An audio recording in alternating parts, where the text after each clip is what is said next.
ರಾಜ್ಯದ ಶ್ರೀಮಂತ ಗ್ರಾಮ ಪಂಚಾಯಿತಿ ಕಟ್ಟಡ ಉದ್ಘಾಟನೆ.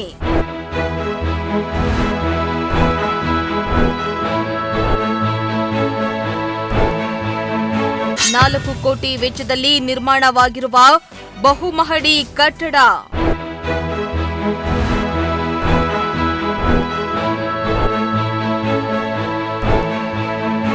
ಎಸ್ ವೀಕ್ಷಕರ, ಕೆಲವೊಂದು ವಿಶೇಷತೆಗಳು ಇಡೀ ರಾಜ್ಯದ ಜನತೆಯನ್ನ ತಮ್ಮತ್ತ ಸೆಳೆತಾವೆ. ಆ ಒಂದು ವಿಶೇಷತೆ ಕಂಡು ರಾಜ್ಯದ ಜನರು ಬೆರಗಾಗ್ತಿದ್ದಾರೆ. ಅಂತಹ ವಿಶೇಷತೆಗಳಲ್ಲಿ ಸರ್ಕಾರಿ ಕಚೇರಿಗಳು ಕೂಡ ಒಂದು. ಸರ್ಕಾರಿ ಕಟ್ಟಡಗಳನ್ನು ಜನಸ್ನೇಹಿ ಕಾರಣಕ್ಕೆ ಪ್ರತಿ ಜಿಲ್ಲೆ ತಾಲೂಕಿನಲ್ಲಿಯೂ ಕಟ್ಟಲಾಗ್ತಾ ಇದೆ. ಕೆಲಸ ಕಾರ್ಯಕ್ಕೆಂದು ಬರುವವರಿಗೆ ಯಾವುದೇ ತೊಂದರೆಯಾಗದಂತೆ ನಿರ್ಮಾಣ ಮಾಡಲಾಗಿರುತ್ತೆ.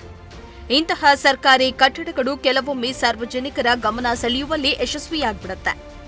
ಕೆಲವೊಮ್ಮೆ ಕೆಲವು ಕಟ್ಟಡಗಳು ದಾಖಲೆ ಬರೆಯುವಷ್ಟರ ಮಟ್ಟಿಗೆ ನಿರ್ಮಿಸಲಾಗುತ್ತೆ. ಆದರೆ ಇಲ್ಲೊಂದು ಜಿಲ್ಲೆಯಲ್ಲಿ ನಿರ್ಮಿಸಿರುವ ಗ್ರಾಮ ಪಂಚಾಯಿತಿ ಕಟ್ಟಡವೊಂದು ಇದೀಗ ರಾಜ್ಯದ ಜನತೆಯ ಗಮನ ಸೆಳೀತಾ ಇದೆ. ಈ ಗ್ರಾಮ ಪಂಚಾಯಿತಿ ನೋಡಿದ್ರೆ ಮಿನಿ ವಿಧಾನಸೌಧದ ರೀತಿ ಕಾಣ್ತಾ ಇದೆ.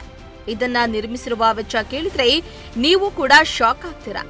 ಎಲ್ಲಿ ಅಂತೀರಾ? ಈ ಸ್ಟೋರಿಯನ್ನ ನೋಡಿ.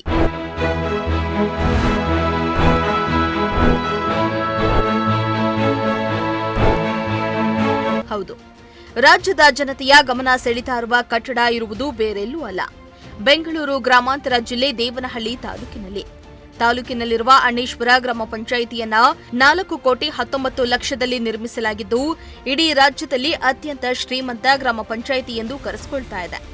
ಅಣ್ಣೇಶ್ವರ ಗ್ರಾಮ ಪಂಚಾಯಿತಿಯು 3 ಅಂತಸ್ತನ್ನ ಹೊಂದಿದ್ದು, ರಾಜ್ಯದಲ್ಲಿ ಎಲ್ಲಿಯೂ ಕೂಡ ಒಂದು ಗ್ರಾಮ ಪಂಚಾಯಿತಿ ಇಷ್ಟು ಕೋಟಿಯಲ್ಲಿ ನಿರ್ಮಿಸಿಲ್ಲ ಎನ್ನಲಾಗ್ತಾ ಇದೆ.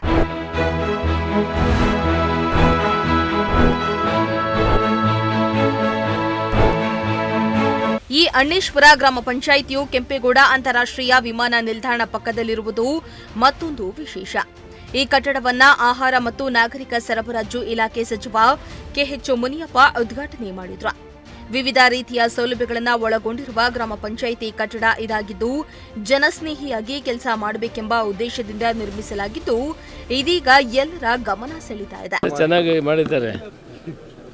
ಮಹಾತ್ಮ ಗಾಂಧಿಯವರ ಕನಸನ್ನು ನನಸು ಮಾಡಿದ್ದಾರೆ. ಗಾಂಧೀಜಿಯವರ ಹೋರಾಟ ಹಳ್ಳಿಗಳು ಯಾವತ್ತೂ ಅಭಿವೃದ್ಧಿ ಆಗ್ತದೆ, ಹಾಗಾಗಿ ಈ ದೇಶ ರಾಮರಾಜ್ಯ ಆಗ್ತದೆ ಅಂತ ಹೇಳಿದರು.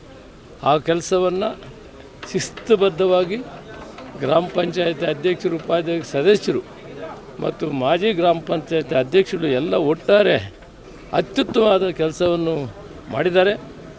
ರಾಜ್ಯ ಮತ್ತು ರಾಷ್ಟ್ರ ಮಟ್ಟದಲ್ಲಿ ಅಣ್ಣೇಶ್ವರ ಪಂಚಾಯತಿ ಮೊದಲನೇದಂಥ ಕೀರ್ತಿ ಕೂಡ ಪಡೆದಿದ್ದಾರೆ. ಇಂಥ ಕೆಲಸವನ್ನು ಮಾಡಿದರೆ ಪ್ರತಿ ಪಂಚಾಯತಿಯವರು ಕೂಡ ಗಾಂಧೀಜಿಯವರು ಹೇಳಿದಂತೆ ಇದು ನನಸಾಗ್ತದೆ, ರಾಮರಾಜ್ಯವಾಗ್ತದೆ. ಆ ದಿಸೆಯಲ್ಲಿ ಗುಣಮಟ್ಟದ ಕೆಲಸವನ್ನು ಕೂಡ ಮಾಡಿದ್ದಾರೆ. ಇವರಿಗೆ ವಿಶೇಷವಾದ ಅನುದಾನ ಏರ್ಪೋರ್ಟಿಂದ ಬರೋದರಿಂದ ಇಷ್ಟೊಂದು ಅಭಿವೃದ್ಧಿ ಮಾಡಲಿಕ್ಕೆ ಅವಕಾಶ ಆಯಿತು. ಒಳ್ಳೆಯ ಕೆಲಸ ಮಾಡಿದ್ದಾರೆ, ಅದನ್ನೇ ಮುಂದುವರಿಸ್ಕೊಂಡು ಹೋಗಿ ಕೆಲವು ವಿಷಯಗಳು ಇಲ್ಲಿ ಸೈಟ್ಗಳು, ಮನೆಗಳ ಪ್ರಾಬ್ಲಮ್ ಹೇಳಿದ್ದಾರೆ ಅಧ್ಯಕ್ಷರು, ಮಾಜಿ ಅಧ್ಯಕ್ಷರು ಎಲ್ಲನೂ. ಅದನ್ನು ನಾನು ಜಿಲ್ಲಾ ಆಡಳಿತ ಮತ್ತು ತಾಲೂಕು ಅಧ್ಯಕ್ಷರು, ತಹಸೀಲ್ದಾರು ಮತ್ತು ಇಒ ಕೂಡ ಅದನ್ನು ಹೇಳಿದ್ದೇನೆ. ಈಗಾಗಲೇ ಬೆಂಗಳೂರು ಉತ್ತರ ಜಿಲ್ಲೆ ಮಾದರಿಯಾಗಿದೆ. ಫೋರ್ಡಲ್ಲಿ ಕೃಷ್ಣಬೈರೇಗೌಡರು ಸಕ್ರಿಯವಾಗಿ ಪಾತ್ರ ಮಾಡಿ ಇಡೀ ರಾಜ್ಯದಲ್ಲಿ ರೈತರ ಜಮೀನಿಗೆ ಅವರ ಹಕ್ಕನ್ನು ಕೊಡುವಂಥದ್ರಲ್ಲಿ 40-50 ವರ್ಷದಿಂದ ಇದ್ದಂಥವನ್ನೆಲ್ಲ ಇವತ್ತು ಹೊಸ ಒಂದು ಚಿಂತನೆಯನ್ನು ಮಾಡಿ ಇನ್ನು 1 ವರ್ಷದೊಳಗಡೆ ಕರ್ನಾಟಕ ರಾಜ್ಯರು ಎಲ್ಲ ರೈತರ ಮನೆ ಬಾಗಿಲಿಗೆ ಅವರ ಪೋಡಿ ಸರ್ಟಿಫಿಕೇಟ್ ಹೋಗುವಂಥ ವ್ಯವಸ್ಥೆಯನ್ನು ಮಾಡಿದ್ದಾರೆ. ಅಂಥ ಮಹತ್ವದ ಕೆಲಸ ಮುಖ್ಯಮಂತ್ರಿ ಸಿದ್ದರಾಮಯ್ಯನವರು ಮತ್ತು DK ಶಿವಕುಮಾರ್ ಅವರ ನೇತೃತ್ವದಲ್ಲಿ ನಡೆದಿದೆ.